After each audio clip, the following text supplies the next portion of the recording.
রমজান মাসের 30টি রোজা রাখার পর অনেক আনন্দের দিনটা উদযাপন করলেন ঈদের দিন। এই ঈদের দিন অনেক রকমের বিভিন্ন ধরনের হরেক রকমের খাবার খাওয়া হয়ে গেছে। তাই ঈদের পরের দিনটা আসে আমাদের সবচেয়ে চ্যালেঞ্জিং একটা দিন। সেই দিনটাতে অনেকের দেখবেন বদহজম হয়ে যাচ্ছে, কারো ডায়রিয়া হয়ে গেছে, কারো লুজ মোশন হতে পারে, কারো বা আবার কনস্টিপেশনে ভুগতে পারেন।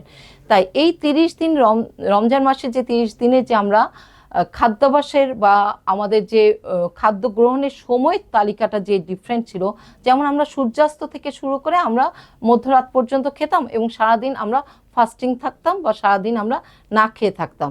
কিন্তু ঈদের দিন থেকে আমরা সকাল থেকে প্রায় রাত পর্যন্ত আমরা কিন্তু অনেক ধরনের খাবার গ্রহণ করে থাকি বা নানান ধরনের খাবার গ্রহণ করে কিন্তু আমাদের পাকস্থলীর স্বাস্থ্যগত অবস্থাটা কিন্তু আমরা নাজুক করে ফেলছি।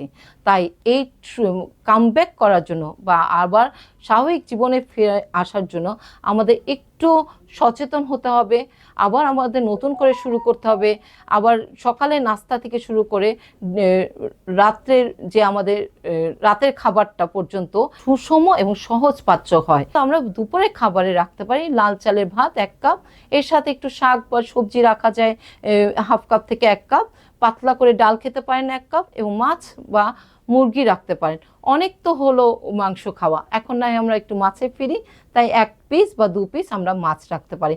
সেটা নদীর মাছ হতে পারে, সামুদ্রিক মাছ হতে পারে, 2 ধরনের মাছও কিন্তু আপনি রাখতে পারেন। বিকালে আপনি হালকা একটা 1 কাপ রং চা খেতে পারেন, একটু আপনি বাদাম নিতে পারেন অথবা বিভিন্ন ধরনের মৌসুমী ফল আপনি খেতে পারেন।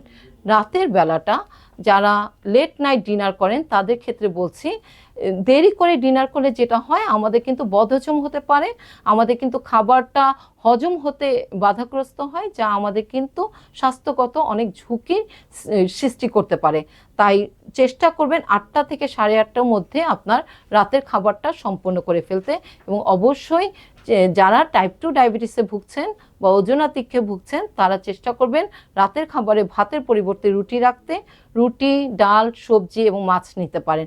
কিংবা যারা ভাত ছাড়া রুটি খেলে আইবিএসে প্রবলেম হতে পারে বা অন্যান্য শারীরিক জটিলতা থাকলে তারা আপনারা 1/2 কাপ থেকে 1.25 কাপের মতন পরিমাণ লাল চালের ভাত গ্রহণ করতে পারেন।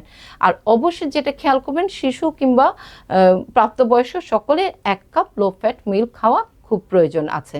তাই রাতে ঘুমানোর আগে 1 কাপ লো ফ্যাট মিল্ক খাবেন।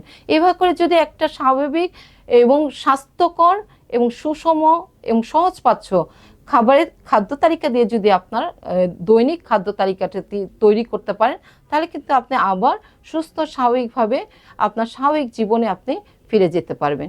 সবাইকে আবারও শুভেচ্ছা। আল্লাহ হাফেজ।